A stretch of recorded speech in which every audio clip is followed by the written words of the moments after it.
Bonsoir mes amis, bonsoir, j'espère que vous allez bien, c'est la coach Micheline Samet. Bienvenue sur votre page d'accompagnement de la famille et de l'éducation des enfants parce que ados épanouis, parents heureux. Sur cette chaîne, si vous êtes nouveau, sachez que ici nous pensons que si chaque parent éduque bien son enfant, finalement c'est toute la société qui gagne, vous ne pensez pas? Alors, si vous aussi vous voulez faire partie de cette belle aventure, des gens qui éduquent bien leurs enfants pour une société meilleure, vous avez deux choses à faire.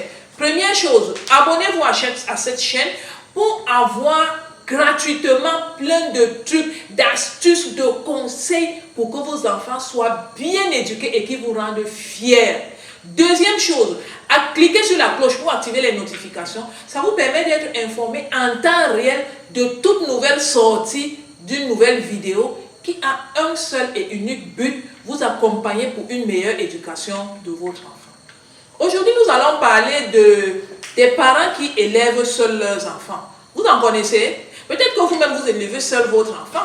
Quand vous soyez un homme ou une femme, ça arrive qu'un seul parent se retrouve en train d'éduquer l'enfant. Notre propos, ce n'est pas de savoir qu'est-ce qui s'est passé pour que le parent se retrouve seul à éduquer l'enfant, mais aujourd'hui, nous voulons savoir comment un parent peut éduquer un enfant pour qu'il devienne un adulte stable, équilibré, utile à lui-même, à sa famille et à toute la société. Ça t'intéresse?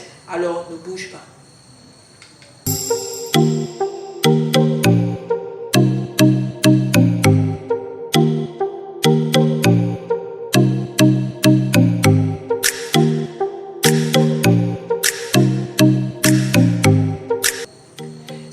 Savoir, c'est que dans l'idéal, pour qu'un enfant s'épanouisse, il a besoin de grandir entre un père et une mère, idéalement son père et sa mère. Je suis très bien consciente que les canons sont en train de changer et que certaines personnes voient l'enfant grandissant dans un cadre autre qui n'est pas naturel, mais dans un cadre naturel. Étant donné que l'enfant naît d'un père et d'une mère, c'est dans ce cadre qu'il s'épanouit. Maintenant, il arrive donc par la force des choses, l'enfant n'est pas à côté de son père, il n'est qu'à côté de sa mère. Ou alors, il n'est pas à côté de sa mère, il n'est qu'à côté de son père. Qu'est-ce que tu peux faire? Clairement, la première des choses que tu dois savoir, c'est que c'est une situation anormale. Donc, toi, ça va te demander beaucoup plus de ressources. En principe, le père et la mère devaient mélanger les efforts, si on peut dire comme ça, pour éduquer l'enfant. Mais maintenant que tu es seul, tu devras jouer le rôle du père et jouer le rôle de la mère. Attention, je pèse bien mes mots. Je n'ai pas dit que tu seras le père et la mère. Beaucoup de gens disent ça. Ce n'est pas vrai. Un homme ne peut jamais être une femme. Et une femme ne peut jamais être un homme. Malgré ce que beaucoup de gens pensent, je dis, tu vas jouer le rôle du père et jouer le rôle de la mère pour que l'enfant soit équilibré. Comment tu peux faire? Première des choses, tu vas devoir fixer les priorités. Dans ta maison, qu'est-ce qui est important?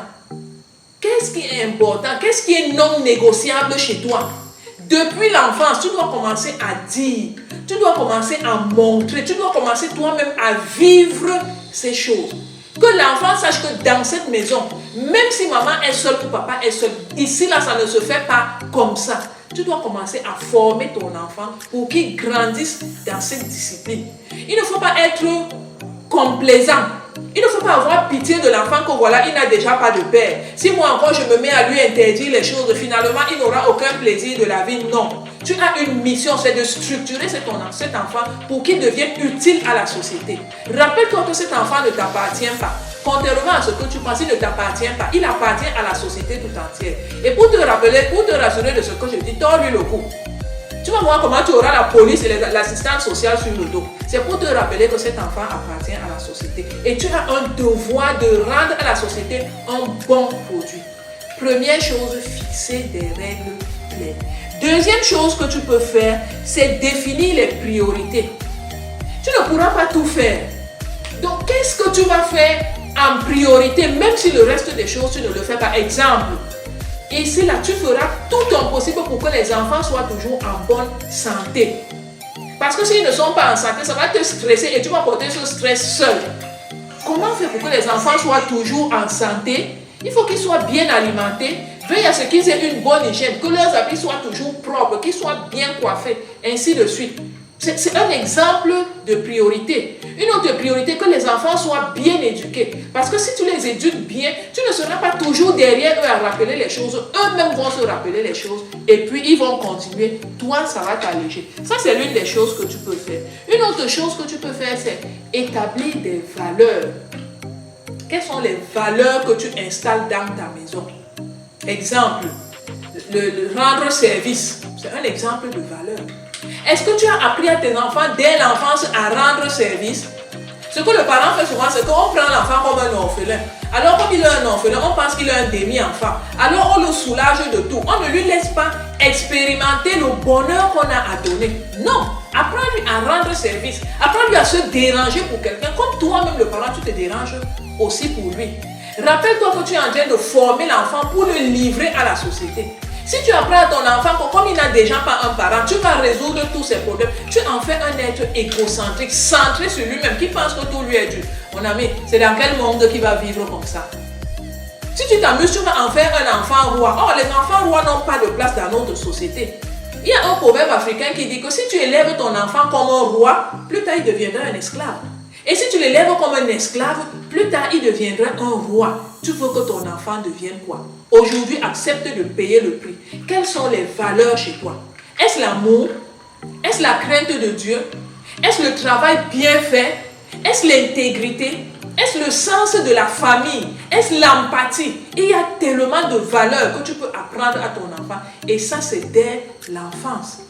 Lorsque tu élèves seul ton enfant, la dernière chose dont tu vas souvent te rappeler, c'est que tu n'es pas Superman ou Superwoman. À un moment, tu auras des pas.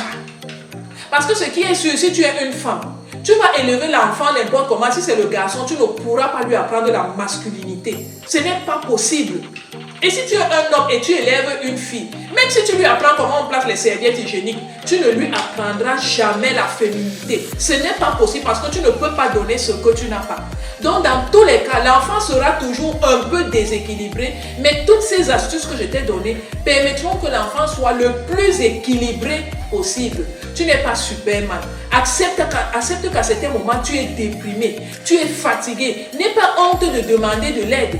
Est-ce que tu as des frères? Est-ce que tu as des sœurs? Est-ce que quelqu'un peut venir à la maison te tenir un peu les enfants? Même juste pour que tu ailles un peu dormir. Est-ce que tu peux les amener passer quelques jours chez tes parents s'ils sont encore vivants? Ou alors quelqu'un peut venir à la maison. N'hésite pas à demander de l'aide, c'est tout à fait normal.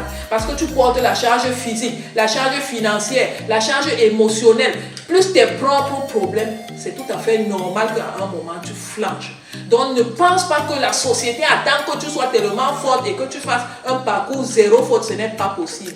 Si tu acceptes que tu es un humain et que tu as des limites et qu'à certains moments tu lâches prise, tu vas voir que éduquer ton enfant, même si ce n'est pas facile, ce sera possible. Et ta plus grande récompense, ce sera l'homme fier, le monsieur, la lady qui va imposer le respect, qui va impacter sa génération. Ce sera ton plus grand salaire. En tout cas, c'est ce que je te souhaite, toi et tous les parents qui vivent cette situation. Pour les réconforter, partage-leur cette vidéo. Je pense que ce que j'ai dit là, ça ne peut pas aider quelqu'un. N'hésite pas. Si dans les commentaires, tu as d'autres astuces que tu utilises pour réussir à éduquer tes enfants, partage ça dans les commentaires. Ça va sûrement nous aider. À la prochaine pour une autre vidéo.